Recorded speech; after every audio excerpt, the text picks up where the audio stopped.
Hello everyone, welcome to my channel. Friends, आज से हम उड़ान पर इंडियन ज्योग्राफी स्टार्ट करने जा रहे हैं। इसमें हम पूरी इंडियन ज्योग्राफी को थ्रू एमसीक्यूज डिस्कस करेंगे। इसमें हम topic wise, chapter wise MCQs बनाएंगे और कोशिश की जाएगी कि थ्रू एमसीक्यूज आपकी ज्योग्राफी को कंप्लीट किया जा सके। इसके अलावा हमने इंडियन पॉलिटी भी स्टार्ट की है, उसका फर्स्ट पार्ट डल चुका है। अगर अभी तक आपने उसको नहीं देखा है तो प्लीज़ प्ले में जाइए, आपको इंडियन पॉलिटी के नाम से फोल्डर मिल जाएगा। ये सीरीज़ आपके आने वाले एग्जामिनेशन के लिए काफ़ी इन्फॉर्मेटिव रहने वाली है, क्योंकि आप ऑल इंडिया लेवल पे किसी भी एग्जामिनेशन की तैयारी कर रहे हैं, चाहे वो नेशनल लेवल का एग्जाम हो या स्टेट लेवल का एग्जाम हो, इंडियन पॉलिटी, हिस्ट्री और जियोग्राफी जो है वो सिलेबस का पार्ट रहता ही है। तो अभी हमने इंडियन पॉलिटी और इंडियन जियोग्राफी को स्टार्ट किया है। आने वाले टाइम में हम इंडियन हिस्ट्री को भी ऐसे ही एमसीक्यू फॉर्म में जो है वो स्टार्ट करेंगे। तो अगर अभी तक आपने मेरे चैनल को सब्सक्राइब नहीं किया है तो प्लीज़ मेरे चैनल को सब्सक्राइब कीजिए, वीडियो को लाइक और शेयर कीजिए। तो सेशन की शुरुआत करते हैं। आज का हमारा टॉपिक रहने वाला है India and overview, size and location and India's neighbour. तो स्टार्ट करते हैं क्वेश्चन नंबर 1 से। तो हमारा पहला क्वेश्चन है, what is the total geographical area of India and it's rank in the world by area. तो यहाँ पर इंडिया का टोटल जियोग्राफिकल एरिया पूछा गया है और वर्ल्ड में इंडिया की क्या रैंक है इन टर्म ऑफ एरिया, ये यहाँ पर पूछा गया है। तो इसका राइट आंसर हो जाएगा हमारा ऑप्शन नंबर बी। तो अगर हम इंडिया का टोटल एरिया देखें तो 32,87,263 किलोमीटर स्क्वायर इंडिया का टोटल एरिया है और ये यहाँ पे 2.42% है वर्ल्ड का जितना भी टोटल लैंड एरिया है। ठीक है, और ग्लोबली अगर हम देखें तो इंडिया की जो है 7th पोजीशन आ जाती है इन टर्म ऑफ एरिया। ठीक है ना, तो 7वें नंबर पर इंडिया जो है जियोग्राफिकल एरिया की टर्म में अगर हम बात करें तो 7वीं पोजीशन पर इंडिया आता है world wide. Next question, what are the maximum stretches of India from north to south and east to west respectively। Very important question. तो फ्रेंड्स, इसमें हमसे पूछा गया कि नॉर्थ टू साउथ और ईस्ट टू वेस्ट इंडिया की कितनी जो है वो डिस्टेंस है। ठीक है ना, नॉर्थ टू साउथ अगर हम बात करें तो जम्मू कश्मीर से लेकर कन्याकुमारी तक कितनी डिस्टेंस है, और गुजरात से लेकर अरुणाचल प्रदेश तक जो है कितनी इंडिया की जो है वो टोटल स्ट्रेच कितने डिस्टेंस रहती है, ये यहाँ पर क्वेश्चन पूछा गया है। Very important question. तो इसका राइट आंसर आ जाएगा ऑप्शन नंबर बी। ठीक है, तो अगर इंडिया एक काफ़ी बड़ी कंट्री है, ठीक है, एक्सट्रीम इसका नॉर्थ एंड साउथ और वेस्ट और ईस्ट डिस्टेंसेस है। तो अगर हम नॉर्थ टू साउथ अगर इसका स्ट्रेच देखें तो ये टोटल डिस्टेंस आ जाती है हमारे पास नॉर्थ टू साउथ। और अगर हम नदरन पॉइंट कौन सा हम यहाँ पर लेते हैं, इंदिरा कोल लेते हैं। कहाँ पर पड़ता है इंदिरा कोल? तो ये पड़ता है लद्दाख में। ठीक है, तो इस तरीके से भी आपके पास क्वेश्चन बन सकता है, what is the नदरन most point of India. तो उसका आंसर हो जाएगा इंदिरा कोल। कहाँ पर पड़ता है? लद्दाख में पड़ता है। पहले ये जम्मू कश्मीर हम इसको लिखते थे क्योंकि लद्दाख पहले जम्मू कश्मीर का ही पार्ट था, अभी अलग से यूटी बन चुका है।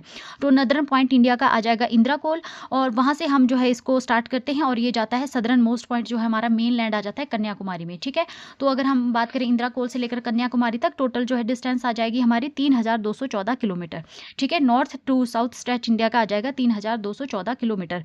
नदर्न पॉइंट है हमारा इंदिरा कोल और सदर्न पॉइंट है हमारा मेन लैंड का कन्याकुमारी। ठीक है, तो इस चीज़ को याद रखना, इसके ऊपर भी क्वेश्चन अलग से बनते हैं। ईस्ट टू वेस्ट अगर हम स्ट्रेच देखें इंडिया का तो ये आ जाता है 2,933 किलोमीटर और ये डिस्टेंस मेजर की जाती है। वेस्टर्न मोस्ट पॉइंट क्या है इंडिया का, इस पर भी क्वेश्चन बनता है, what is the western most point of India. तो ये गुहार मोती आ जाएगा गुजरात में। ठीक है, western most point of India आ जाता है गुहार मोती गुजरात में, और ईस्टर्न मोस्ट पॉइंट इंडिया का आ जाता है कीबीथू अरुणाचल प्रदेश में। ठीक है, तो गुजरात से लेकर अरुणाचल प्रदेश के बीच में कितनी डिस्टेंस यहाँ पे कितना स्ट्रेच करता है, वेस्ट टू ईस्ट और ईस्ट टू वेस्ट अगर हम इसको बोलें तो ये 2,933 किलोमीटर आ जाता है। Very very important. ठीक है, तो इसमें आपसे वेस्ट टू ईस्ट भी लिखा जा सकता है, ईस्ट टू वेस्ट भी लिखा जा सकता है। तो अगर हम वेस्ट से हम स्टार्ट करते हैं, गुहार मोती से लेकर कीबीथू अरुणाचल प्रदेश तक कितनी स्ट्रेच आ जाता है, कितनी डिस्टेंस आ जाती है, 2,933 किलोमीटर। और इंदिरा कोल से लेकर कन्याकुमारी तक कितना आ जाता है, 3,214 kilometre. Very very important. Next question, which of the following countries share the longest land border with India. तो यहाँ पर हमारी नेबर कंट्रीज दी गई है और हमसे पूछा गया है कि सबसे ज़्यादा लॉन्गेस्ट लैंड बॉर्डर कौन सी कंट्री हमारे साथ शेयर करती है। ये भी काफ़ी इंपॉर्टेंट क्वेश्चन है, तो इसका राइट आंसर आ जाएगा option number C, that is Bangladesh. ठीक है, तो इंडिया जो है अपना लॉन्गेस्ट इंटरनेशनल बॉर्डर शेयर करती है बांग्लादेश के साथ। कितना आ जाता है ये 4,096.7 किलोमीटर जो आ जाता है। ठीक है, अप्रोक्सीमेट 4,000 आप इसको बोल सकते हैं। ठीक है ना। Next question, which of the following states is not among the 8 states through which the tropic of cancer passes. ठीक है, तो ट्रॉपिक ऑफ कैंसर इंडिया से पास होती है। ठीक है, इंडिया के बिल्कुल बीच से ट्रॉपिक ऑफ कैंसर जो है पास करती है। तो हमारी 8 स्टेट्स है जहाँ से जो ये ट्रॉपिक ऑफ कैंसर जो है वो पास करती है। तो यहाँ पर कुछ स्टेट्स के नाम दिए गए हैं, तो आपको बताना है कि इनमें से कौन सी स्टेट है जहाँ से ट्रॉपिक ऑफ कैंसर जो है वो पास नहीं होती है। ठीक है, तो इसका राइट आंसर हो जाएगा option number C, that is Orissa. तो tropic of cancer passes through Indian 8 states of India. ठीक है, उसमें से हमारे कहाँ से स्टार्ट होती है, गुजरात से, Rajasthan, Madhya Pradesh, Chhattisgarh, Jharkhand, West Bengal, Tripura and Mizoram. 2 north eastern state आती है, त्रिपुरा और मिजोरम। ठीक है ना, और जहाँ से ये ट्रॉपिक ऑफ कैंसर पास होती है। और उड़ीसा जो है थोड़ा सा सदर्न साउथ की तरफ आ जाता है ट्रॉपिक ऑफ कैंसर के। तो अब मैं आपको ट्रॉपिक ऑफ कैंसर के बारे में बता देती हूँ। तो फ्रेंड्स, इंडिया अगर हम ग्लोब की बात करें तो ग्लोब में जो है सेंटर, ग्लोब को 2 पार्ट्स में डिवाइड किया जाता है। ठीक है ना, सेंटर में इक्वेटर आ जाती है 0 डिग्री पे। ठीक है, और इक्वेटर से ऊपर की तरफ अगर हम नॉर्थ की तरफ जाए तो उसको नदर्न हेमिस्फीयर आ जाता है, और अगर साउथ की तरफ जो है नीचे की तरफ सदर्न हेमिस्फीयर आ जाता है। तो अगर हम इंडिया की बात करें तो इंडिया पड़ता है हमारे नदर्न हेमिस्फीयर में। इसके ऊपर भी मैंने क्वेश्चन बनाया, वो आगे आएगा। ठीक है ना, तो वो आगे आ जाएगा, उसमें भी हम उसको कवर करेंगे। तो तो इक्वेटर से हम जो है वो इंडिया नदर्न हेमिस्फीयर में आता है। ठीक है ना, और जो है इक्वेटर आता है 0 डिग्री के ऊपर। और जो ये ट्रॉपिक ऑफ कैंसर है ये रहती है 23.5 पे ट्रॉपिक ऑफ कैंसर आती है, और इंडिया के बीचों बीच से ये ट्रॉपिक ऑफ कैंसर पास होती है। तो इंडिया की 8 स्टेट्स हैं जहाँ से ये ट्रॉपिक ऑफ कैंसर, जिसको आप कर्क रेखा भी बोलते हैं। ठीक है ना, कर्क रेखा भी बोलते हैं। तो ये ट्रॉपिक ऑफ कैंसर इंडिया के बिल्कुल सेंटर से पास होती है, जिसमें से हमारी 8 स्टेट्स से ये क्रॉस होती है। इसमें गुजरात, राजस्थान, मध्य प्रदेश, छत्तीसगढ़, झारखंड, वेस्ट बंगाल, त्रिपुरा और मिजोरम आ जाते हैं। ठीक है ना, तो ये आपको याद रखनी, इसके ऊपर भी क्वेश्चन बनते हैं। Next question, which river is the only one in the world to cross the tropic of cancer twice. Very important question. तो इंडिया से ट्रॉपिक ऑफ कैंसर पास होती है। ठीक है, याद रखना, इंडिया से ट्रॉपिक ऑफ कैंसर पास होती है। ट्रॉपिक ऑफ इक्वेटर लाइन यहाँ से पास नहीं होती है, इंडिया से ट्रॉपिक ऑफ कैंसर पास होती है। ठीक है ना, और अगर हम साउथ में देखें, सदर्न जो पॉइंट है उसमें से ट्रॉपिक ऑफ कैप्रिकॉन 23.5 साउथ में आ जाता है, और 23.5 नॉर्थ में आता है ट्रॉपिक ऑफ कैंसर, जो इंडिया से पास होती है। ठीक है, तो यहाँ पर पूछा गया कि ऐसी कौन सी रिवर है वर्ल्ड की जो यहाँ पे 2 बार ट्रॉपिक ऑफ कैंसर को क्रॉस करती है। ठीक है ना, तो कौन सी रिवर है ये, तो इसका राइट आंसर हो जाएगा option number C, that is Mahi river. ठीक है ना, तो माही रिवर है, ये यूनिक यू शेप्ड कोर्स इसका रहता है। ये ओरिजिनेट होती है मध्य प्रदेश में। ठीक है, मध्य प्रदेश में विंध्यन रेंज है जहाँ से ये रिवर ओरिजिनेट होती है। पहले इसका फ्लो रहता है नॉर्थवर्ड। ठीक है ना, नॉर्थवर्ड जाएगी राजस्थान की तरफ को। ठीक है, तो ट्रॉपिक ऑफ कैंसर राजस्थान से भी क्रॉस होती है, तो वहाँ पर ये उसको क्रॉस करती है माही रिवर। ठीक है ना, ट्रॉपिक ऑफ कैंसर को, उसके बाद ये टर्न हो जाती है साउथ वेस्ट की तरफ टर्न करके ये गुजरात में चली जाती है, और गुजरात में ही गल्फ ऑफ खंबात में जो है वो मिल जाती है जाके, गल्फ ऑफ खंबात में, जिसको गल्फ ऑफ खंबात में जाती है। ठीक है, तो ट्रॉपिक ऑफ कैंसर गुजरात में भी गुजरात से भी पास होती है। तो इस तरीके से जो है ये पहले राजस्थान में ट्रॉपिक ऑफ कैंसर को कवर करती है, राजस्थान या मध्य प्रदेश में, और उसके बाद जो है ये गुजरात में जाके जो है उसको दोबारा से क्रॉस करती है। तो माही रिवर आ जाती है, ऐसी यूनिक, ऐसी only river in the world जो कि ट्रॉपिक ऑफ कैंसर को 2 बार जो है वो क्रॉस करती है। Very very important question. Next question, in term of the maritime boundaries what is the extent of India's exclusive economic zone. ठीक है, इंडिया की लैंड बाउंड्रीज भी हम पढ़ेंगे, और ये मैरी टाइम बाउंड्रीज की बात यहाँ पर की गई है। ठीक है ना, और एक्सक्लूसिव इकोनॉमिक जोन की यहाँ पर बात की गई है। ठीक है ना, तो हमसे यहाँ पर पूछा गया है कि इंडिया का जो एक्सक्लूसिव इकोनॉमिक जोन है तो इसकी क्या इसकी जो है वो एक्सटेंट है, कहाँ तक इंडिया का वहाँ पे जो अधिकार क्षेत्र रहता है। तो इसका राइट आंसर हो जाएगा ऑप्शन नंबर डी।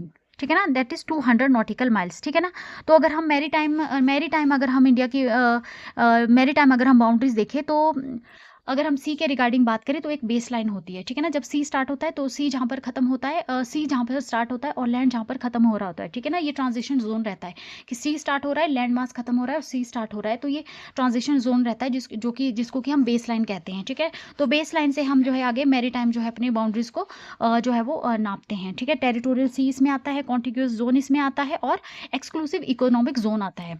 तो सबसे पहले हमारे पास आती है बेस लाइन। बेस लाइन एक तरह का ट्रांजिशन जोन है, यहाँ पर लैंड हमारा खत्म हो रहा होता है, और यहाँ पे लो टाइड जब समंदर में टाइड्स आती है तो लो टाइड जो जहाँ तक पहुँचती है उसको हम बेस लाइन मानते हैं। ठीक है, तो बेस लाइन से हम स्टार्ट करेंगे। तो बेस लाइन से अगर हम देखें 12 नॉटिकल माइल तो वो हमारा टेरिटोरियल सी आ जाता है। ठीक है, टेरिटोरियल सी वो वाला पोर्शन रहता है जिसकी पूरा जो है सी वाला पोर्शन, और उसके ऊपर जितना भी एयर मास रहता है वो हमारी उसके एयर मास पर भी, और उसके नीचे जो सी वाला पोर्शन है उस पर टोटल इंडिया का जो है वो राइट रहता है, उसको बोलते हैं? टेरिटोरियल सी, ठीक है ना। टेरिटोरियल सी वो वाला पोर्शन हो गया जिसके एयर मास, उसके ऊपर जितना भी एयर मास है, एटमॉस्फेयर है, उसके ऊपर भी जो इंडिया का राइट रहेगा। यानी कोई भी वहाँ से अगर इंडिया परमिशन नहीं देता तो कोई भी एरोप्लेन, कोई भी एयरक्राफ्ट वहाँ से क्रॉस नहीं होगा विदाउट इंडियन परमिशन। अगर इंडिया की परमिशन के बिना कोई वहाँ से जाता है तो उसको घुसपैठ मानी जाएगी, ठीक है। और जो सी वाला भी जो पोर्शन रहता है, उस टेरिटोरियल सी वाला जो एरिया रहता है 12 nautical miles from the base line, तो उसमें जितना भी चीज़ें हैं उसके ऊपर इंडिया का जो है वो फुल राइट रहेगा। उसके बाद उसके आगे आ जाता है कॉन्टिजोस जोन, ठीक है। कॉन्टिजोस जोन रहता है 24 nautical miles from the base line से आगे 24 नॉटिकल माइल्स क्या आता है? कॉन्टिग्यूस जोन आता है, ठीक है। कॉन्टिग्यूस जोन में इंडिया का फुल राइट्स नहीं रहते हैं, इसमें हमारे फुल राइट्स नहीं रहते हैं। यहाँ से जो है इंटरनेशनल कोई भी शिप्स वगैरह, कार्गो वगैरह जो है वो क्रॉस कर सकते हैं, बट हाँ वो इंडिया के पास इतना राइट है कि वो वहाँ पर कुछ घुसपैठ ना करें, कुछ ऐसी एक्टिविटी ना करें, ठीक है। तो उसके लिए इंडिया वहाँ पर उसको रोक सकता है, उसको कॉन्टिग्यूस जोन बोलते हैं। और उसके बाद जो है वो कॉन्टिग्यूस जोन से आगे आ जाता है एक्सक्लूसिव इकोनॉमिक जोन, ठीक है। तो ये बेस लाइन से एक्सटेंड करता है अप टू 200 नॉटिकल माइल्स, वो आ जाता है हमारा exclusive economic zone. Exclusive economic zone का मतलब है कि यहाँ पे इंडिया जो है अपनी जो है वो साइंटिफिक रिसर्च कर सकता है, अपने जो नेचुरल गैस, नेचुरल रिसोर्सेज जितने भी मिनरल्स है उसको इंडिया फुली वहाँ पे जो है एक्सप्लॉइट कर सकता है एक्सक्लूसिव इकोनॉमिक जोन में। तो यही हमारा क्वेश्चन यहाँ पर पूछा गया है कि in terms of maritime boundaries what is the extent of India's exclusive economic zone. तो वो हमारी एक्सटेंट आ जाती है 200 नॉटिकल माइल्स, ठीक है, 200 नॉटिकल माइल्स। और यहाँ पे जो इंडिया एक्सक्लूसिवली राइट रहते हैं हमारे natural resources and scientific research में, ठीक है ना। Then now next question, what is the total length of India's land frontier and which country shares the longest portion of this boundary? ठीक है, तो यहाँ पर आपसे पूछा गया लैंड फ्रंटियर, ठीक है ना। लैंड फ्रंटियर मतलब जितना हमारा लैंड बाउंड्री है, ठीक है ना। इसमें मैरीटाइम की बात नहीं की गई, ओनली लैंड फ्रंटियर की बात की गई है।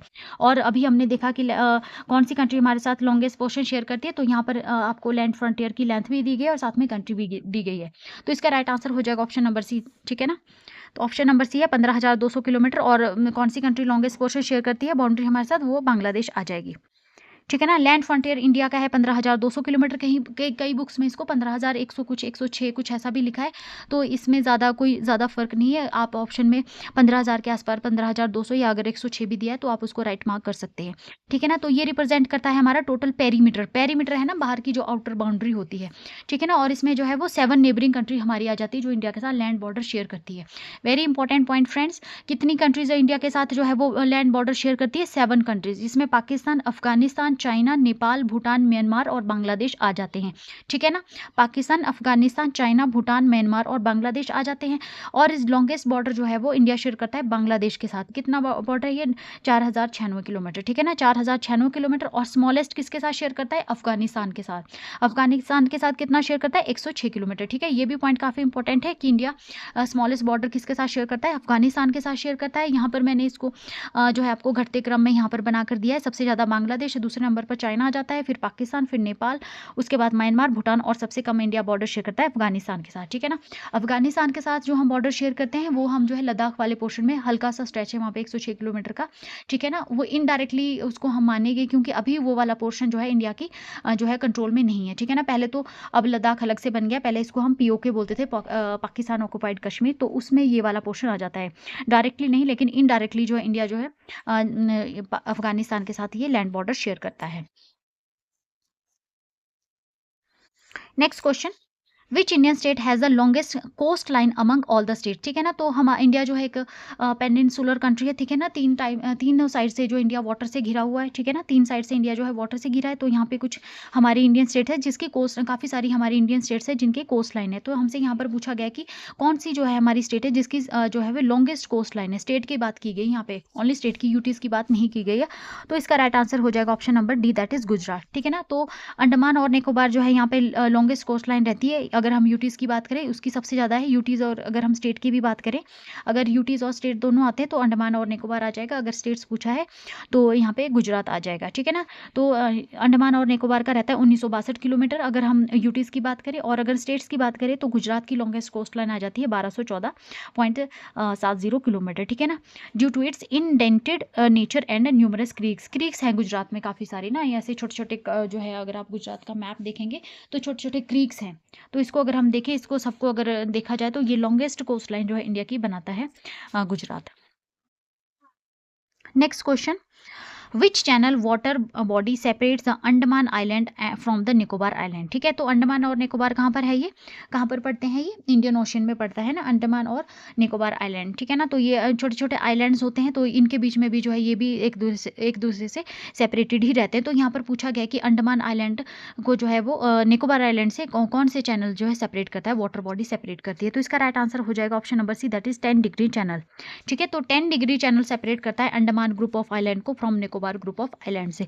ठीक है, इसके अलावा अगर हम देखें तो 8 डिग्री चैनल है जो सेपरेट करता है मालदीव को मिनिकॉय से। ठीक है ना, तो मालदीव कहाँ पर पड़ता है, ये भी जो है यहाँ पे पड़ता है इंडियन ओशन में। ठीक है, मालदीव कहाँ पर पड़ता है, इंडियन ओशन में पड़ता है। और जो है लक्षद्वीप हमारा पोर्शन पड़ता है, यहाँ पे लक्षद्वीप भी छोटे छोटे ग्रुप ऑफ आइलैंड है, तो लक्षद्वीप का पार्ट है हमारा मिनिकॉय।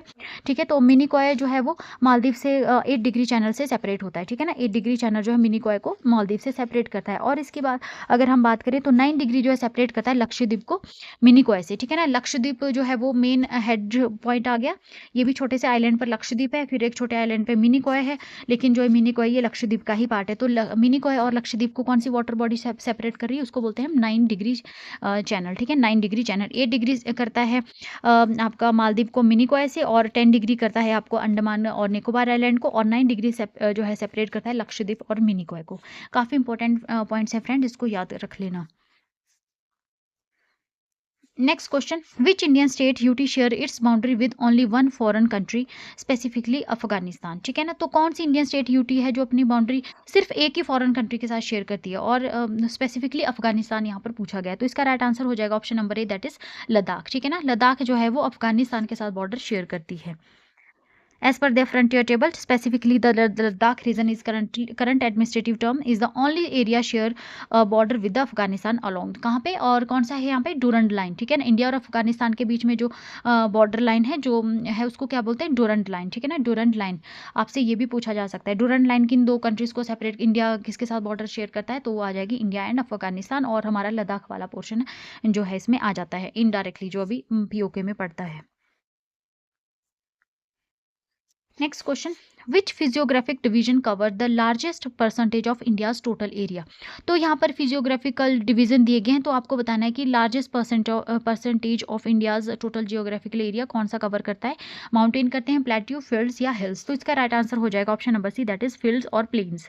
तो प्लेन यहाँ पर कवर करते हैं approximately 43% of India's land mass, उसके बाद प्लेट्यूज आ जाते हैं 27.7%, फिर हिल्स आ जाते हैं 18.6%, और सबसे कम जो है यहाँ पे माउंटेन आ जाते हैं 10.7%। ठीक है, तो ये सीक्वेंस भी आपने याद रखनी है, फील्ड्स यानी प्लेन्स, उसके बाद प्लेट्यूज आ जाते हैं, फिर हिल्स आ जाती हैं, और लास्ट में जो है माउंटेन्स आ जाते हैं। Next question, what was the decadal growth rate of India's population between 2001 and 2011। ठीक है, तो यहाँ पे जो है ग्रोथ रेट पूछी गई 2001 से लेकर 2011 के बीच में इंडिया की पॉपुलेशन की ग्रोथ रेट क्या रही थी। तो इसका राइट आंसर हो जाएगा option number B, that is 17.7%। ठीक है ना, तो as per the census of 2011 जो डाटा है उसके हिसाब से जो डेकेडल ग्रोथ रेट जो है इंडियन पॉपुलेशन की 17.7% रही है। ठीक है ना, next question, based on the 2011 census what is the sex ratio of India. तो यहाँ पर सेक्स रेशो पूछी गई है इंडिया की 2011 के सेंसस के हिसाब से। ठीक है ना, तो सेक्स रेशो क्या होती है, नंबर ऑफ फीमेल पर 1000 मेल। ठीक है ना, 1000 अगर मेल बच्चे पैदा हो रहे हैं तो कितनी फीमेल जो है वो पैदा हो रही है, उसको हम सेक्स रेशो बोलते हैं। तो इसका राइट आंसर हो जाएगा option number B, that is 943, 943। अगर 1000 मेल जो पैदा हो रहे हैं तो 943 हमारे पास फीमेल पैदा हो रही है।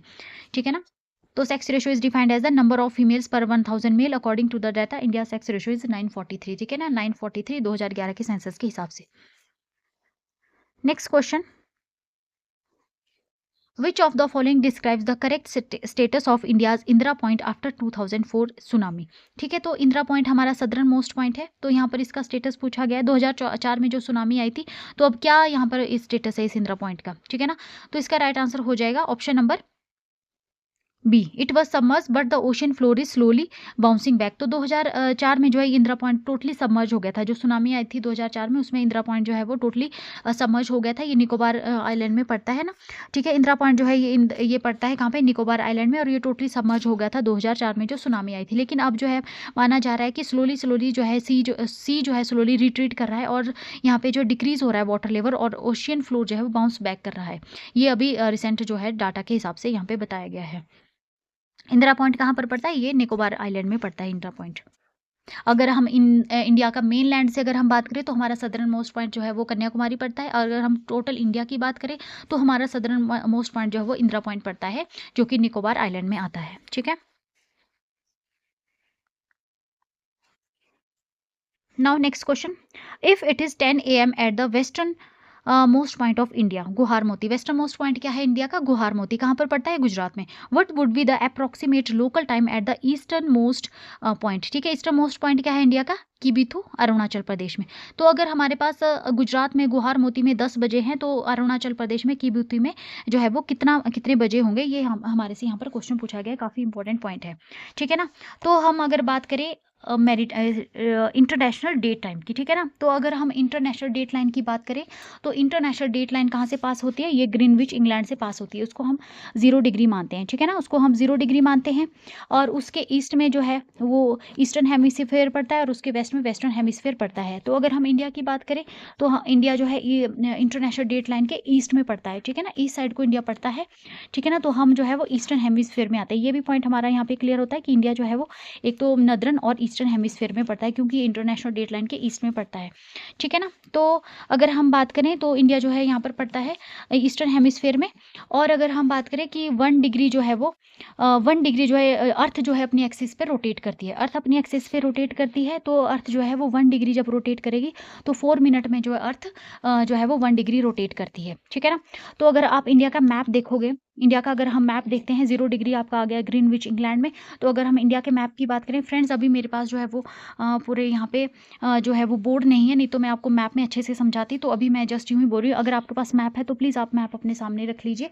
तो अगर हम मैप अगर हम इंडिया का देखते हैं तो हमारा जो वेस्टर्न मोस्ट पॉइंट आता है, तो ये अप्रॉक्सीमेट अगर हम देखें तो उसमें दिया है 68 डिग्री पे, 68 डिग्री ईस्ट पे हमारा जो है वेस्टर्न मोस्ट पॉइंट गुजरात में स्टार्ट होता है। ठीक है, और उसी के साथ ही आप यहाँ पर देखिए जो हमारा ईस्टर्न मोस्ट पॉइंट है अरुणाचल प्रदेश में, वहाँ पर अप्रॉक्सीमेट जो है 98 डिग्री आता है। यहाँ पर आप देखोगे 96 डिग्री ईस्ट दिया है, उसके साथ थोड़ा सा आगे जो हमारा लास्ट पॉइंट पड़ता है अरुणाचल प्रदेश का, तो हम यहाँ पे मानते हैं 98 डिग्री यहाँ पे ईस्ट पड़ता है। ठीक है ना, तो यहाँ से टोटल डिस्टेंस आ जाती है हमारी 30 डिग्री का गैप यहाँ पे बढ़ जाता है, 30 डिग्री का गैप। इस पर मैंने आगे भी क्वेश्चन बनाया, पर चलो मैं यहाँ पर भी आपको समझा देती हूँ, आगे आपको और अच्छे से समझ में आ जाएगा।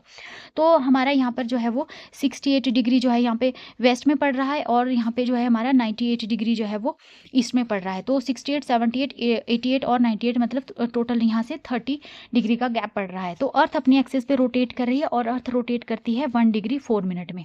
ठीक है ना, 1 डिग्री अर्थ 4 मिनट में रोटेट कर रही है, तो जो है 15 डिग्री जो है अर्थ रोटेट करेगी 1 आवर में, 60 मिनट में। ठीक है ना, 1 डिग्री जो है वो 4 मिनट में, और जो है वो 15 डिग्री अर्थ रोटेट करेगी 1 आवर में, और 30 डिग्री अर्थ रोटेट करेगी 2 आवर में।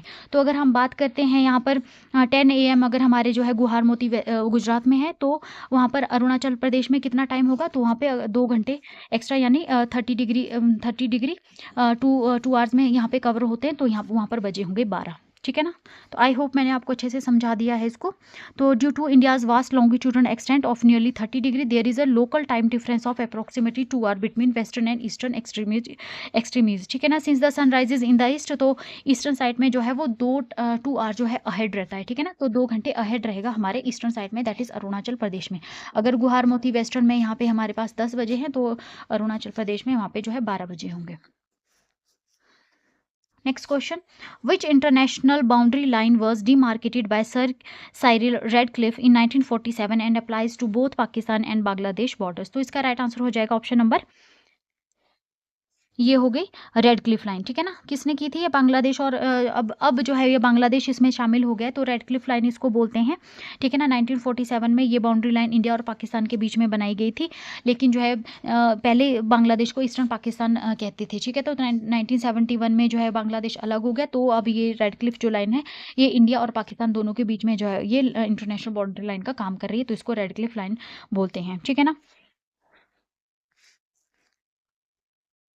तो sir Cyril Radcliffe demarcated the borders of India with both West Pakistan and East Pakistan, now Bangladesh in 1947, which is why the boundary with both the countries is referred to as Redcliffe line. ठीक है, next question, arrange the following terrain type of India in descending order of their geographical extension. तो अभी हमने इसको cover किया था, अभी यहाँ पे आपको अरेंज करना है जियोग्राफिकल एक्सटेंशन में, ठीक है ना। तो सबसे ज़्यादा हमारे पास कौन सा लैंड मास आता है, तो फील्ड आते हैं, फिर प्लेट्यू, फिर हिल्स और उसके बाद आ जाते हैं माउंटेन्स, ठीक है ना। तो राइट हो जाएगा option number A. According to the data fields cover करते हैं 43%, उसके बाद प्लेट्यूज आ जाते हैं 27.7, फिर हिल्स आ जाती हैं 18.6% और लास्ट में हमारे पास 10% आ जाते हैं mountains. Next question, which maritime channel separates India southern most point Indira point from the Indonesian island of Sumatra, ठीक है। तो जो है अंडमान एंड निकोबार आइलैंड कहाँ पड़ते हैं, ये इंडियन ओशन में पड़ते हैं, ठीक है ना। इंडियन ओशन में पड़ते हैं और इंडियन ओशन में जो है वहाँ पे इंडोनेशिया भी पड़ता है, इंडोनेशिया का सुमात्रा आइलैंड जो है हमारा, तो उसके बीच में जो है वो जो है वो इंडिया और इंडिया का जो इंदिरा पॉइंट है और जो इंडोनेशिया का आइलैंड है सुमात्रा, तो उसको कौन सा वाटर चैनल जो है वो डिवाइड करता है, ये यहाँ पर पूछा गया है, सेपरेट करता है। तो इसका राइट आंसर हो जाएगा option number B, that is great channel, ठीक है ना। Great channel often refer to as 6 degree channel, ठीक है। तो ग्रेट चैनल को हम 6 डिग्री चैनल भी बोलते हैं। ये जो है इंटरनेशनल शिपिंग लेन है जो कि लोकेटेड है इंडियन ओशन में, ठीक है ना। तो ये हमारा इंडिया का हमारा अंडमान वाला एरिया आ गया, ठीक है ना। अंडमान निकोबार वाला आ गया, निकोबार वाला, निकोबार में इंदिरा पॉइंट पड़ता है और वहाँ पर जो है इंडोनेशिया का सुमात्रा जो है आइलैंड पड़ता है, इन दोनों के बीच में आ जाता है 6 डिग्री चैनल और great channel. Next question, the Palk Strait is located between which two specific points, ठीक है ना। तो पाक स्टेट्स के यहाँ पर पॉइंट पूछेंगे। पाक स्टेट आपको पता होगा, पाक स्टेट जो है कहाँ पर है, ये इंडिया और श्रीलंका को सेपरेट करती पाक स्टेट, ठीक है ना। तो कौन सा पॉइंट है, अब यहाँ पे पॉइंट की बात की गई है। इंडिया और श्रीलंका तो पता है, आप सबको पता है, लेकिन पॉइंट कौन से हैं, ठीक है ना। तो इसका राइट आंसर हो जाएगा पॉइंट कैलिमोर इंडिया और point Pedro Sri Lanka, option number ए, ठीक है ना। पॉइंट कैलिमोर इन तमिलनाडु और point Pedro in the Jaffna peninsula of Sri Lanka. तो श्रीलंका का कौन सा यहाँ पे पेनिनसुला है यहाँ पे, तो ये आ जाता है जाफना, और हमारा तमिलनाडु का पॉइंट कैलिमोर, ठीक है ना। तो स्टेट क्या होती है, स्टेट क्या होती है, पहले हम बोलते हैं पाक स्टेट। तो आपको पता होना चाहिए कि स्टेट क्या होती है। स्टेट एक ऐसी एक ऐसा वाटर बॉडी होती है जो दो लैंड मास को सेपरेट करती है, ठीक है ना। दो लैंड मास को सेपरेट करती है और दो लार्जर वाटर बॉडी को कनेक्ट करती है, उसको हम स्टेट बोलते हैं। तो ये पाक स्टेट है, जो दो लैंड मास कौन से आगे इसमें, इंडिया और श्रीलंका वाला लैंड मास आ गया, दो लार्जर लैंड मास है इंडिया और श्रीलंका, इनको सेपरेट कर रही है और दो लार्जर वाटर बॉडीज को ज्वाइन करती है, ठीक है ना। दो लार्जर वाटर बॉडी को ज्वाइन करती है स्टेट। तो लार्जर वाटर बॉडी का वाटर बॉडी इसमें आ जाता है, पाक बे आ जाता है, पाक बे यहाँ पे पड़ती है तमिलनाडु, यहाँ पे इस साइड को बे ऑफ बंगाल की तरफ को, यानी कि इंडियन ओशन की तरफ को पाक बे पड़ता है, और यहाँ पे जो है वो गल्फ ऑफ मन्नार पड़ता है, ठीक है। तो इनको ये कनेक्ट करने का काम करती है पाक बे, ये पाक स्टेट, ठीक है ना। पाक स्टेट जो है वो दो लैंडमास हो गए इंडिया और श्रीलंका, और यहाँ पे जो है वो पाक बे हो गई, पाक बे होगी और गल्फ ऑफ मन्नार होगी, इनको कनेक्ट करने का काम करता है। ये दोनों लार्जर बॉडीज हो गई, लार्जर वाटर बॉडीज होगी, ये कनेक्ट हो रहे हैं पाक स्टेट से, और दो इंडिया और श्रीलंका दो लैंडमास से जो सेपरेट हो रहे हैं, ठीक है ना। Next question, arrange the following states in the correct order from east to west through which the tropic of cancer passes। Very important question friend, मैंने बनाकर ऐसे क्वेश्चंस किए क्योंकि अब इस तरह के क्वेश्चन आते हैं। East to west, west to east जो है आपको स्टेट्स को अरेंज करना है। तो यहाँ पर पूछा गया correct order from east to west through which the tropic of cancer, 8 states है इंडिया की जहाँ से ट्रॉपिक ऑफ कैंसर जो है वो पास करती है, ठीक है। तो आपको एज इट इज़ याद होनी चाहिए। ये स्टार्ट हो जाते हैं, अगर हम वेस्ट से देखें तो वेस्ट से हमारे पास सबसे पहले आ जाता है गुजरात, फिर हमारे पास मध्य प्रदेश, राजस्थान हल्का सा कवर करती है ये ट्रॉपिक ऑफ कैंसर, फिर मध्य प्रदेश, उसके बाद जो है वो छत्तीसगढ़ भी थोड़ा सा टच करती है, फिर झारखंड आ जाता है, उसके बाद जो वेस्ट बंगाल आता है, ठीक है ना। और उसके बाद जो है नॉर्थ ईस्टर्न स्टेट दोनों, त्रिपुरा दो आती है, ओनली नॉर्थ ईस्टर्न स्टेट याद रखना है, त्रिपुरा और मिजोरम, पहले त्रिपुरा और फिर मिजोरम। तो आपको जो है इसको ईस्ट टू वेस्ट जो ये यहाँ पर ऑप्शन दिए गए उसके हिसाब से ईस्ट टू वेस्ट करना है। तो ईस्ट में सबसे पहले हमारे पास ऑप्शन नंबर 2 आ जाएगा, दैट इज मिजोरम सबसे पहले आ जाएगा।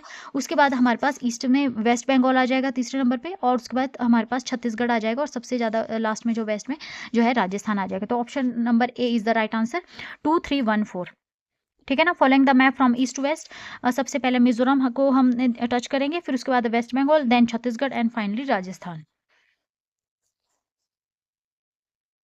Next question, moving from west to east what is the correct sequence of the states along the Bangladesh border, ठीक है ना। तो आप बांग्लादेश के साथ आप हमारे इंडिया जो है सबसे ज़्यादा बॉर्डर शेयर करता है, ठीक है ना। बांग्लादेश के साथ सबसे ज़्यादा बॉर्डर शेयर करता है, हमारा लॉन्गेस्ट बॉर्डर है बांग्लादेश के साथ है, ठीक है ना।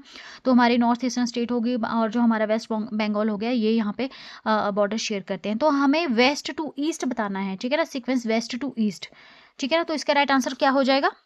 राइट आंसर हो जाएगा ऑप्शन नंबर ए, हाँ ना। जैसे वेस्ट बंगाल, सबसे पहले वेस्ट में क्या आता है? वेस्ट में अगर आप देखोगे मैप को, प्लीज़ अगर आपके पास मैप है तो आप मैप साथ में रख लीजिए। सबसे पहले हमारे पास वेस्ट में आता है वेस्ट बंगाल, ठीक है ना। फिर ईस्ट की तरफ जाएंगे, उसके बाद आसाम आ जाएगा, ठीक है। आसाम के साथ ही नीचे मेघालय आ जाएगा, और उसके बाद जो है त्रिपुरा आ जाएगा, और लास्ट में मिजोरम आ जाएगा, ठीक है ना। तो ये एग्जैक्ट सिक्वेंस रहती है वेस्ट टू ईस्ट, त्रिपुरा और फिर मिजोरम, ठीक है ना। Option number A is the right answer. Following the map clockwise from west, we counter first West Bengal, then first segment of Assam, क्योंकि आसाम जो है काफ़ी ज़्यादा एरिया कवर कर रहा है, ऐसे थोड़ा फैला सा है आसाम। पहले एक पॉइंट पे कवर करता है, फिर दूसरे पॉइंट पे और कवर करता है आसाम, जो है वो बांग्लादेश को। और उसके बाद मेघालय आ जाता है, फिर सेकंड सेगमेंट ऑफ आसाम, और त्रिपुरा, एंड फाइनली मिजोरम, ठीक है ना। Next question, which Indian state shares it's international border with 3 countries, very very important, ठीक है ना। ऐसी कौन सी स्टेट है जो 3 कंट्री के साथ अपना इंटरनेशनल बॉर्डर शेयर कर रही है? आपको पता है कि आपको ये तो पता होगा कि हाँ हाँ ये सारी जो इंटरनेशनल बॉर्डर शेयर करती है, लेकिन आपको बताना है कि कौन सी स्टेट है जो 3 कंट्रीज के साथ बॉर्डर शेयर कर रही है आपके पास। और ये 3 कंट्री हमारे पास दी गई, नेपाल, भूटान एंड चाइना। तो क्या अरुणाचल प्रदेश है, क्या वेस्ट बंगाल है, या उत्तराखंड है? आपको ये बताना है इसमें से।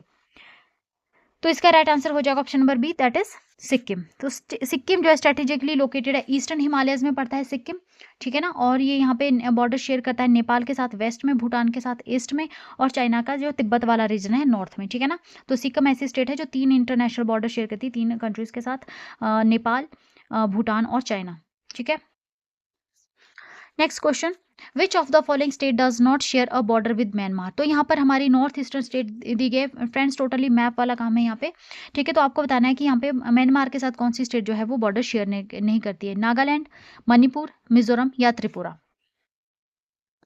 तो राइट आंसर हो जाएगा option number D, that is Tripura, ठीक है ना। तो अगर आप मैप देखोगे, मैप की अंडरस्टैंडिंग होना बहुत जरूरी है। अरुणाचल प्रदेश म्यांमार के साथ जो है बॉर्डर शेयर करता है, टॉप में अगर आप देखोगे ईस्टर्न साइड पे, ठीक है ना। और उसके बाद जो है नागालैंड बिल्कुल उसके नीचे आ जाता है, फिर मणिपुर भी उसके साथ ही आ जाता है, और मिजोरम भी आ जाता है। ये नमामि है, अरुणाचल प्रदेश नमामि, नमामि और अरुणाचल प्रदेश आप ऐसे याद रखिए, टॉप में ईस्टर्न साइड में टॉप में अरुणाचल प्रदेश, उसके बाद आ जाता है न से नागालैंड, मा से मणिपुर, और मी से मिजोरम, ठीक है ना। तो ये तीनों बॉर्डर शेयर करेंगे। त्रिपुरा थोड़ा सा जो है वो बांग्लादेश की तरफ आ जाता है, त्रिपुरा बांग्लादेश की तरफ को आ जाता है, तो ये जो है म्यांमार के साथ बॉर्डर शेयर नहीं करता है, ठीक है ना। Tripura is surrounded by Bangladesh on 3 side, 3 side से तो बांग्लादेश ने कवर कर रखा है त्रिपुरा को, ठीक है ना। तो अगर आप देखोगे त्रिपुरा को, और फिर उसके बाद जो है वो मेघालय के साथ त्रिपुरा अपना बॉर्डर शेयर करता है।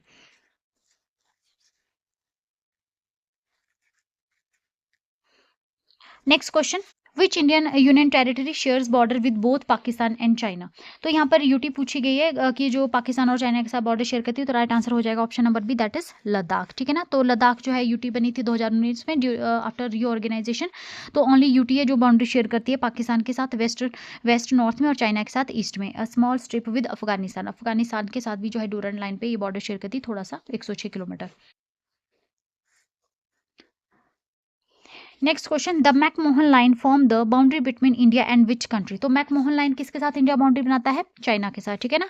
अरुणाचल प्रदेश में, ऑप्शन नंबर सी चाइना। तो स्पेसिफिकली मैकमोहन लाइन जो है ये जो है बाउंड्री है between north east region of India, जैसे अरुणाचल वाला जो हमारा पोर्शन है, और Tibetan region of China, McMahon line. Next question, which state shares the longest land border with Bangladesh? ठीक है। तो अब आपको बताना है कि हमारे जो इंडियन की कितनी स्टेट्स है जो बांग्लादेश के साथ बॉर्डर शेयर करती हैं। एक तो हमारा वेस्ट बंगाल आ गया, आसाम आ गया, मेघालय आ गया, ठीक है, और त्रिपुरा आ गया। ये हमारे बांग्लादेश के साथ जो है बॉर्डर शेयर करते हैं। तो आपको बताना है कि इनमें से लॉन्गेस्ट बॉर्डर जो है कौन सी स्टेट शेयर करती है। तो राइट आंसर हो जाएगा option number C, that is West Bengal, ठीक है ना। तो इंडिया शेयर करता है लॉन्गेस्ट इंटरनेशनल बॉर्डर 4096 किलोमीटर का बांग्लादेश के साथ। ऑफ दिस, इसमें से वेस्ट बंगाल के साथ अकेले है 2217 किलोमीटर का, अकेले वेस्ट बंगाल ही बॉर्डर शेयर करता है बांग्लादेश के साथ, ठीक है ना। Next question, which Indian state shares a border with Afghanistan? तो आपको बताना है कौन सी इंडियन स्टेट है जो अफगानिस्तान के साथ बॉर्डर शेयर करती है।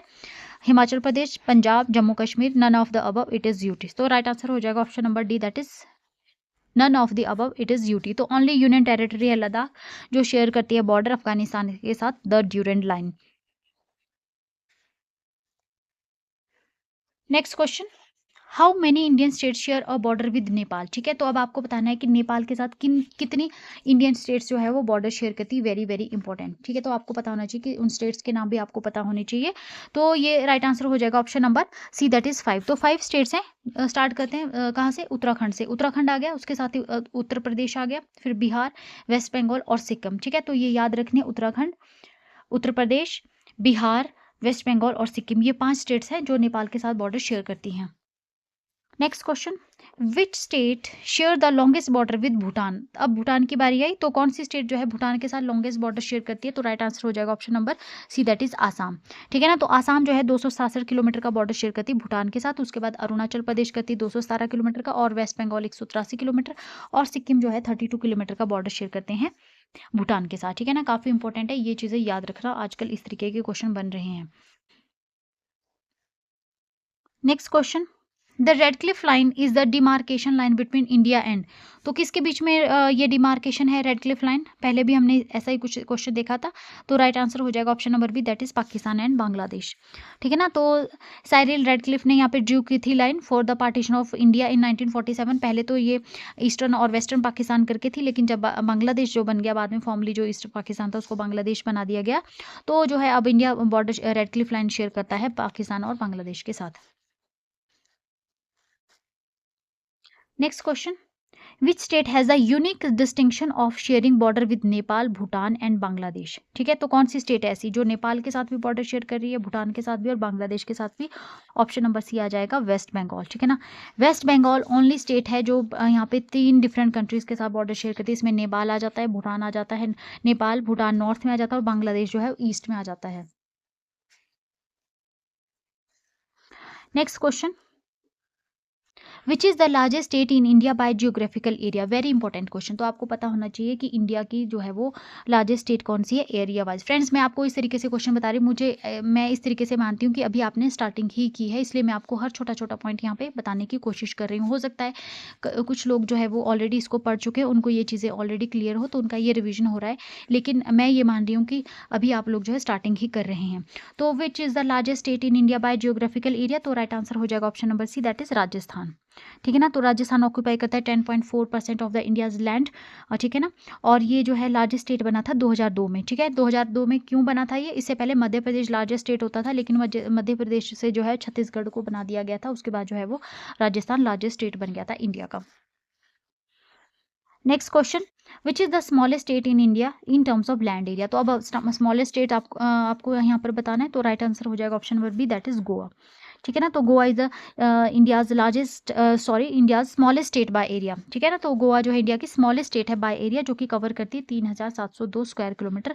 और सिक्किम जो है वो स्मॉलेस्ट स्टेट है बाय पॉपुलेशन, एरिया में जो है गोवा है, और बाय पॉपुलेशन स्मॉलेस्ट स्टेट कौन सी इंडिया की, वो है सिक्किम, ठीक है ना। Next question, following the reorganisation in 2019 which is the largest union territory of India by area. तो आपको बताना है कि 2019 में रीऑर्गेनाइजेशन हुई थी, तो लार्जेस्ट यूटी कौन सी है इंडिया की एरिया वाइज, तो राइट आंसर हो जाएगा option number C, that is Ladakh. तो Ladakh is the largest union territory, जो जिसका अगर हम एरिया देखें तो 59,146 स्क्वायर किलोमीटर, ठीक है ना। 59,146 स्क्वायर किलोमीटर जो है इसका, in excluding area under illegal occupation. Illegal occupation में कौन से, वही पीओके वाला जो पोर्शन आ जाता है, ठीक है ना। तो ये लार्जेस्ट, और इसने सरपास किया, किसको किया था, अंडमान और निकोबार आइलैंड को, after the Jammu Kashmir reorganisation act 2019। Jammu और कश्मीर को रीऑर्गेनाइज किया गया था, उससे पहले अंडमान और निकोबार जो है लार्जेस्ट यूटी थी इंडिया की एरिया वाइज, है ना।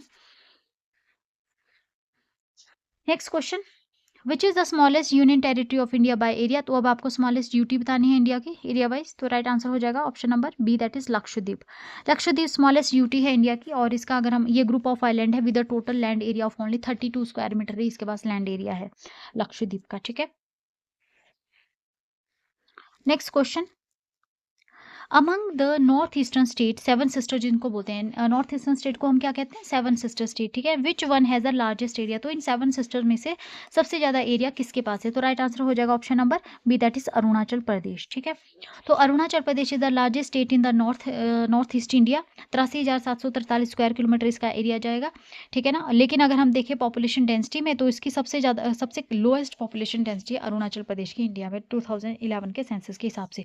लोएस्ट पॉपुलेशन डेंसिटी किसकी आ जाती है, अरुणाचल प्रदेश की। जनसंख्या घनत्व जिसको बोलते हैं डेंसिटी, पर स्क्वायर किलोमीटर कितने लोग रहते हैं उसको हम पॉपुलेशन डेंसिटी कहते हैं। Next question, which union territory consist of 4 non contiguous districts spread across 3 different state, तो ऐसी कौन सी यूटी है जिसकी 4 जो नॉन कॉन्टिग्यूअस डिस्ट्रिक्ट है और ये 3 स्टेट्स के साथ जो है यहाँ पे स्प्रेड, 3 स्टेट के अक्रॉस स्प्रेडेड है ये। तो इसका राइट आंसर हो जाएगा option number B, that is Puducherry, ठीक है ना। पुडुचेरी का अगर एरिया देखें तो काफ़ी कम है, इसका 4,779 स्क्वायर किलोमीटर है। और ये यूनिक इसका करेक्टरिस्टिक ये है कि जो इसकी 3 डिस्ट्रिक्ट है, कौन सी डिस्ट्रिक्ट है, पुडुचेरी, करईकल, माहे और जो यनम है, ये जो है जियोग्राफिकली सेपरेटेड है तमिलनाडु के साथ और केरला और अंडमान के साथ जो है ये आंध्र प्रदेश के साथ, ठीक है। तमिलनाडु, केरला और आंध्र प्रदेश में ये सेपरेटेड है इसकी 3 डिस्ट्रिक्ट, ठीक है।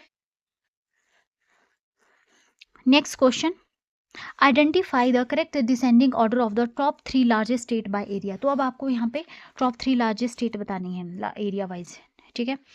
डिसेंडिंग ऑर्डर में सबसे पहले सबसे ज़्यादा एरिया, उसके बाद उसका कम, और फिर तीसरे नंबर पे जो आती है उसका एरिया आपको बताना है। तो सबसे ज़्यादा लार्जेस्ट एरिया किसका है, हमारे पास राजस्थान का आ जाता है, दूसरे नंबर पे जो है मध्य प्रदेश आ जाता है और तीसरे नंबर पे आ जाता है महाराष्ट्र। तो option number B is the right answer, ठीक है ना। राजस्थान, मध्य प्रदेश एंड उसके बाद आ जाता है महाराष्ट्र थर्ड नंबर पे। Next question, which of the following is the correct ascending order of India 3 smallest states by area. अब आपको जो है 3 स्मॉलेस्ट स्टेट बतानी एरिया वाइज, ठीक है ना। लार्जेस्ट और smallest first, top 3 largest, top 3 lowest area wise आपको पता होने चाहिए, इसलिए ये क्वेश्चन यहाँ पे बनाए गए हैं। तो इसका राइट आंसर हो जाएगा, स्मॉलेस्ट स्टेट कौन सी इंडिया की एरिया वाइज, गोवा आ जाती है, ठीक है ना। फिर आ जाएगी आपकी सिक्किम और थर्ड पे आ जाएगी आपकी त्रिपुरा। तो option number A is the right answer, smallest state area wise जो आ जाती है हमारे पास गोवा, उसके बाद सिक्किम आ जाती है और जो है यहाँ पे लास्ट में जो है वो त्रिपुरा, ठीक है ना। गोवा, सिक्किम और त्रिपुरा।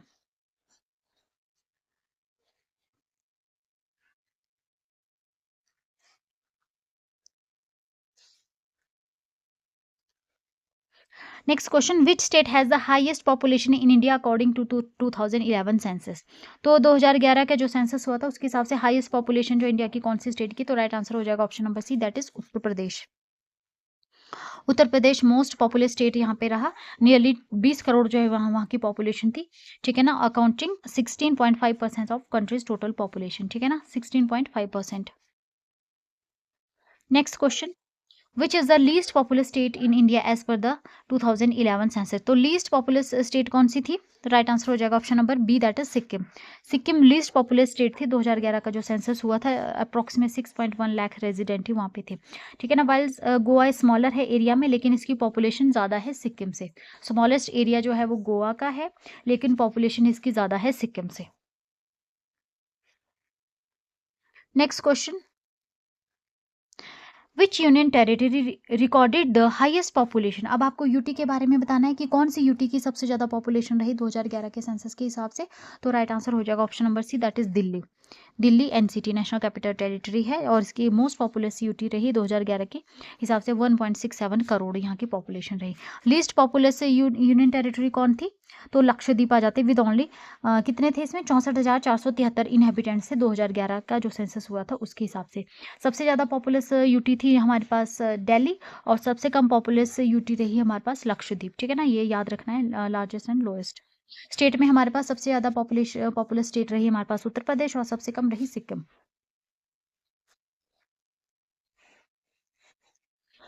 विच state has the lowest population density पर पीपल पर स्क्वायर किलोमीटर, ठीक है ना। तो जनसंख्या घनत्व का यहाँ पे बात आ गई, तो सबसे कम पॉपुलेशन डेंसिटी कौन सी स्टेट की जो है 2011 के सेंसस के हिसाब से थी, ये यहाँ पर पूछा गया है। तो इसका राइट आंसर हो जाएगा option number C, that is Arunachal Pradesh, ठीक है ना। अभी हमने डिस्कस किया था while Sikkim has the lowest population, total number of people सबसे कम पॉपुलेशन सिक्किम की है टोटल नंबर ऑफ पीपल, और अरुणाचल प्रदेश के पास है lowest population density that is just 17 people पर स्क्वायर किलोमीटर। पर स्क्वायर किलोमीटर में कितने लोग रहते हैं उसको हम पॉपुलेशन डेंसिटी बोलते हैं, ठीक है ना। और ये जो है सबसे कम है अरुणाचल प्रदेश की due to its large hilly terrain. Next question,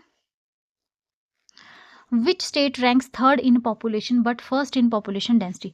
population में तो तीसरे नंबर पे आती है ये स्टेट, लेकिन पॉपुलेशन डेंसिटी की अगर हम बात करें तो जो है ये फर्स्ट नंबर पे आती है, ठीक है ना। तो सबसे ज़्यादा पॉपुलर स्टेट है उत्तर प्रदेश, और अगर हम पॉपुलेशन डेंसिटी की बात करें तो सबसे ज़्यादा जो है पॉपुलेशन डेंसिटी आ जाती है बिहार की, ठीक है। किसकी? बिहार की जनसंख्या घनत्व।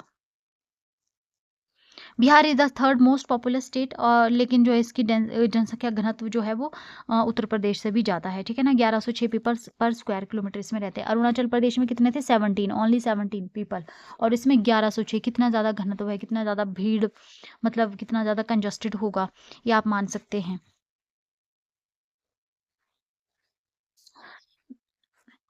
Next question, what was the approximate total population of India according to the census 2011। 2011 का जो सेंसस हुआ था तो टोटल पॉपुलेशन कितनी थी अप्रोक्सीमेट इंडिया की? 121 करोड़, ठीक है ना। कितना हम बोलते थे? 121 करोड़, ठीक है। Option number see the right answer. तो ऑफिशियल जो था सेंसस फिगर इंडिया की रही, ठीक है ना, 121 करोड़ जो है ये रही थी।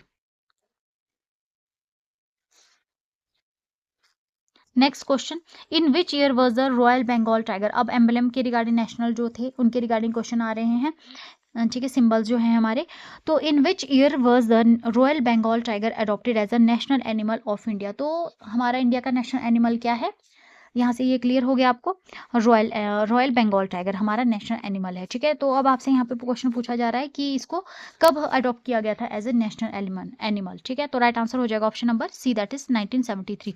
1973 में प्रोजेक्ट टाइगर स्टार्ट हुआ था इंडिया में, ठीक है ना। तो उसके साथ ही जो यहाँ पे जो है बंगाल टाइगर को, रॉयल बंगाल टाइगर को अपना इंडिया का नेशनल एनिमल बनाया गया था, ठीक है। याद रखने फ्रेंड्स, इसके ऊपर क्वेश्चन बनते हैं, बेसिक हैं, काफ़ी ज़्यादा इंपॉर्टेंट क्वेश्चन हैं ये। Next question, what is the scientific name of India's national bird. अब आपको यहाँ पे पता लगेगा इंडिया का नेशनल बर्ड क्या है, ठीक है। इनडायरेक्ट वे में मैंने यहाँ पे दो चीज़ें कवर करने की कोशिश की, आपको पता लग गया नेशनल बर्ड क्या है और इसका साइंटिफिक नेम क्या है, ये भी आपको पता लगेगा। ऑप्शन नंबर बी आ गया पावो क्रिस्टेटस। पावो क्रिस्टेटस किसको बोलते हैं? क्या है हमारा नेशनल बर्ड? नेशनल बर्ड है हमारा पीकॉक, ठीक है, पीकॉक। तो उसका साइंटिफिक नेम क्या है? Pavo cristatus. Option number B is the right answer. Scientific name for Indian peacock Pavo cristatus.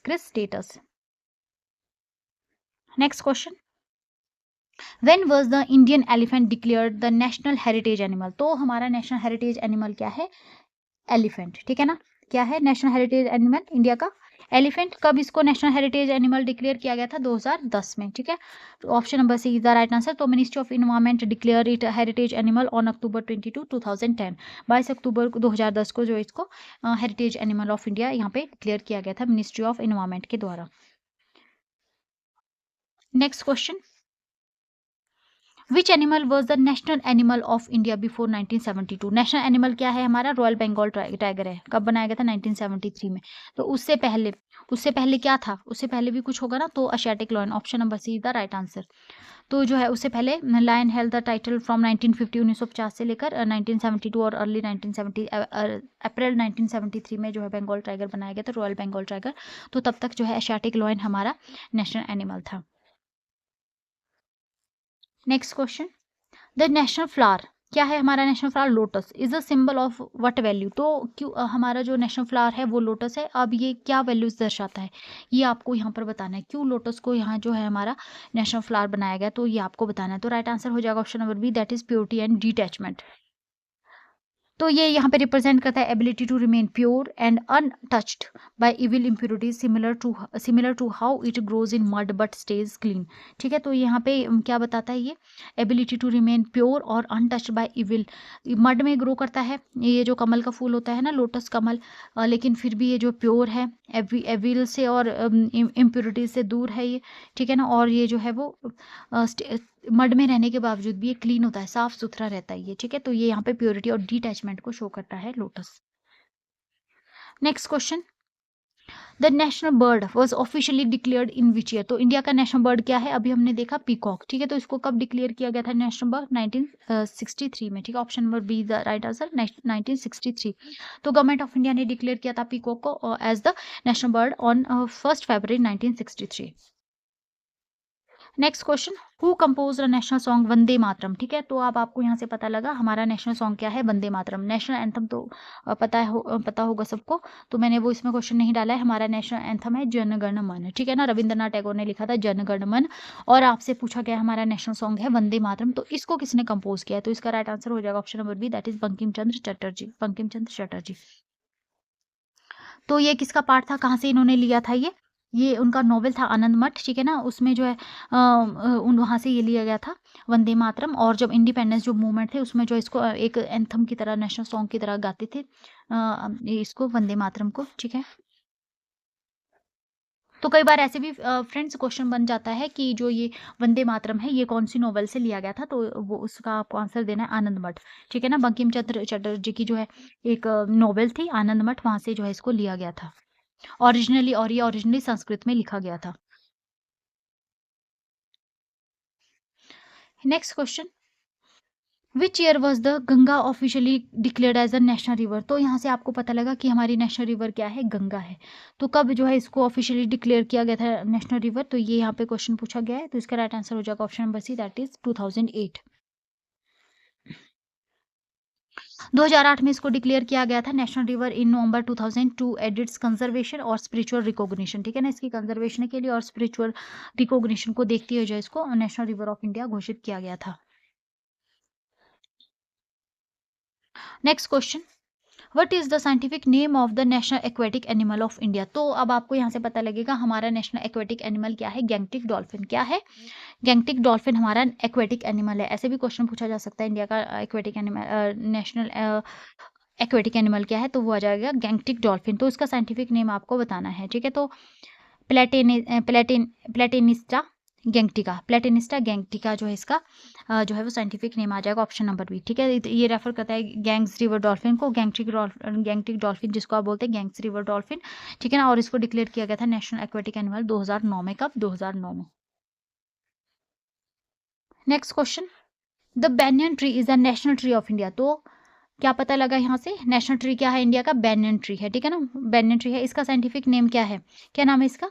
Ficus, नहीं sorry, Ficus benghalensis, option number C, ठीक है ना, Ficus benghalensis, option number C, Ficus benghalensis is the scientific name. और ये इसकी longevity और sheltering nature की वजह से जो इसको हमारा नेशनल जो है वो ट्री जो है वो चुना गया था, बैनियन ट्री को।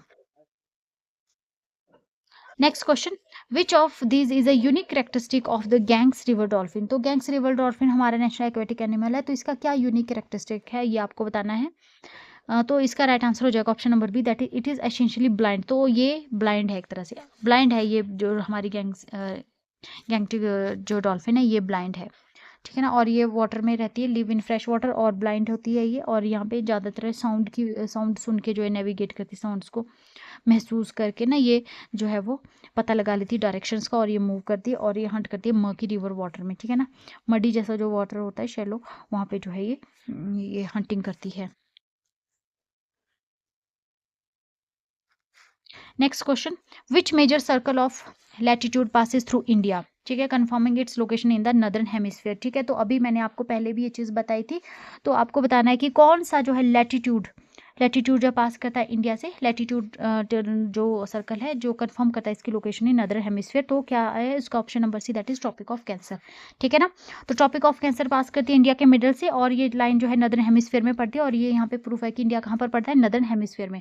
ट्रॉपिक ऑफ कैंसर कहाँ पर पड़ती है, 23.5 डिग्री पे, 23.5 डिग्री पे ट्रॉपिक ऑफ कैंसर पड़ती है नदर्न हेमिस्फीयर में, ठीक है ना। और 23.5 डिग्री साउथ में पड़ता है tropic of capricorn, southern hemisphere में। 0 डिग्री पे इक्वेटर है, इक्वेटर से अगर आप नॉर्थ की तरफ जाएंगे 23.5 पे जो है वो ट्रॉपिक ऑफ कैंसर आ जाएगी। और ये जो ट्रॉपिक ऑफ कैंसर है इंडिया के बीचों बीच से क्रॉस करती है, तो ये यहाँ पर प्रूफ हो जाता है कि इंडिया जो क्या है ये एक नदर्न हेमिस्फीयर में पड़ता है।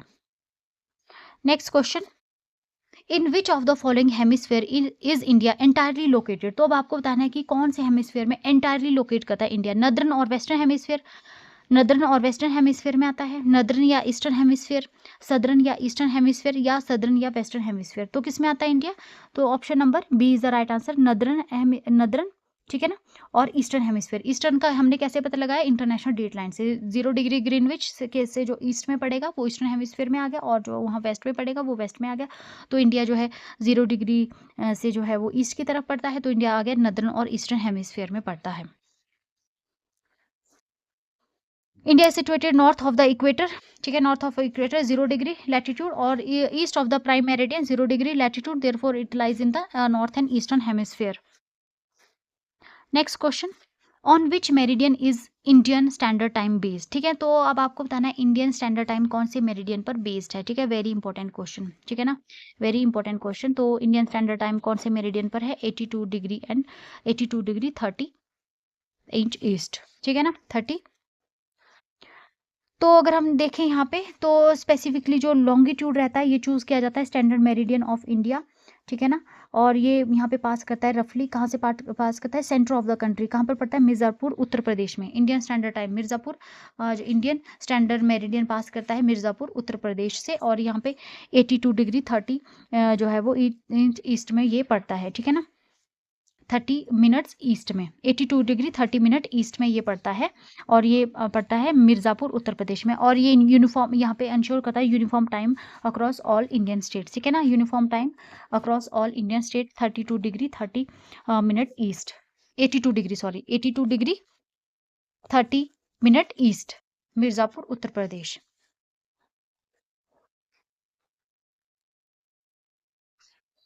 Next question, on which date did the constituent assembly of India officially adopt Vande Mataram as a national song, very important question.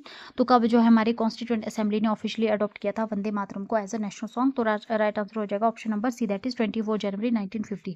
24 जनवरी 1950 को कॉन्स्टिट्यूएंट असेंबली ने अडॉप्ट किया था वंदे मातरम को एज अ नेशनल सॉन्ग। उस दिन जो है डॉक्टर राजेंद्र प्रसाद जो है फर्स्ट प्रेसिडेंट ऑफ इंडिया, इन्होंने स्टेट किया था कि जो नेशनल सॉन्ग होगा उसको ऑनर दिया जाएगा इक्वली नेशनल एंथम की, ठीक है, नेशनल एंथम के बराबर ही जो है इसको ऑनर किया जाएगा। Next question, what is the national literacy rate of India according to 2011 census? तो लिटरेसी रेट के रिगार्डिंग यहाँ पर बना है क्वेश्चन। तो 2011 के सेंसस के हिसाब से इंडिया की क्या थी लिटरेसी रेट? तो आ जाएगा option number C, that is 74.04%।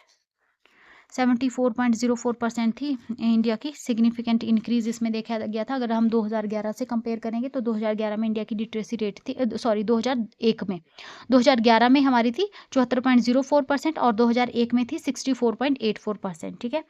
अगर हम 2001 से कंपेयर करेंगे तो यहाँ पे जो है अप्रोक्सीमेट जो है 10 डिग्री का इंक्रीज 10% का इंक्रीज देखा गया था ना, ठीक है। Next question, which state in India has the highest literacy rate? अब आपको बताना है कि हाईएस्ट लिटरेसी रेट कौन सी स्टेट की है इंडिया में। तो राइट आंसर हो जाएगा option number C, that is Kerala, ठीक है। तो Kerala is the most literate state in India with a literacy rate of 94%, specifically 93.91%, जिसको 94% ही मानते हैं। और उसके बाद दूसरे नंबर पर मिजोरम आ जाता है, मोस्ट लिटरेट स्टेट केरला, और फिर Mizoram 91.3%। Next question, which of the following state recorded the lowest literacy rate? अब आपको लोएस्ट लिटरेसी रेट बतानी है 2011 के हिसाब से। Option number B is the right answer, Bihar. Bihar है द लोएस्ट लिटरेसी रेट। कितनी थी बिहार की? 61.8%, ठीक है ना। लेकिन अगर आप 2001 से कंपेयर करेंगे तो 2001 से तो ये ज़्यादा ही थी, ठीक है ना। 2001 से ये यहाँ पे ये लिटरेसी रेट जो है वो यहाँ पे इंक्रीज ही शो करती है बिहार का, 2001 से अगर कंपेयर किया जाए 2011 का। Next question, what is the recorded female literacy rate of India as per the? तो फीमेल लिटरेसी रेट क्या थी इंडिया की, ये अब आपको बताना है। तो इसका राइट आंसर हो जाएगा option number B, that is 65.46%, ठीक है ना। तो अगर हम देखें मेल लिटरेसी रेट जो इंडिया की थी 82.14% और फीमेल लिटरेसी रेट थी 65.46%, ठीक है ना, 65.46%। और यहाँ पे जेंडर गैप जो है वो 16.68% का यहाँ पे ये शो करता है, कितना? 16.68%। Next question, which union territory has the highest literacy rate. तो अब यूटी की बात हो रही है, तो कौन सी यूटी है जिसकी हाईएस्ट लिटरेसी रेट थी? तो राइट आंसर हो जाएगा option number D, that is Lakshadweep. ठीक है ना, तो among the UTs Lakshadweep hold the top position with literacy rate of 91.85%। 91.85% जो है वो लक्षद्वीप की लिटरेसी रेट आ जाती है। Next question, the standard meridian of India 82°30' east does not pass through which of the following. ठीक है ना, तो अब ये भी काफ़ी इंपॉर्टेंट है, यहाँ पे पॉइंट है। ठीक है, तो इसमें भी यहाँ पे फ्रेंड्स मैप की ज़रूरत पड़ेगी। अगर आपके पास मैप है तो प्लीज़ उसको साथ में रख लीजिए।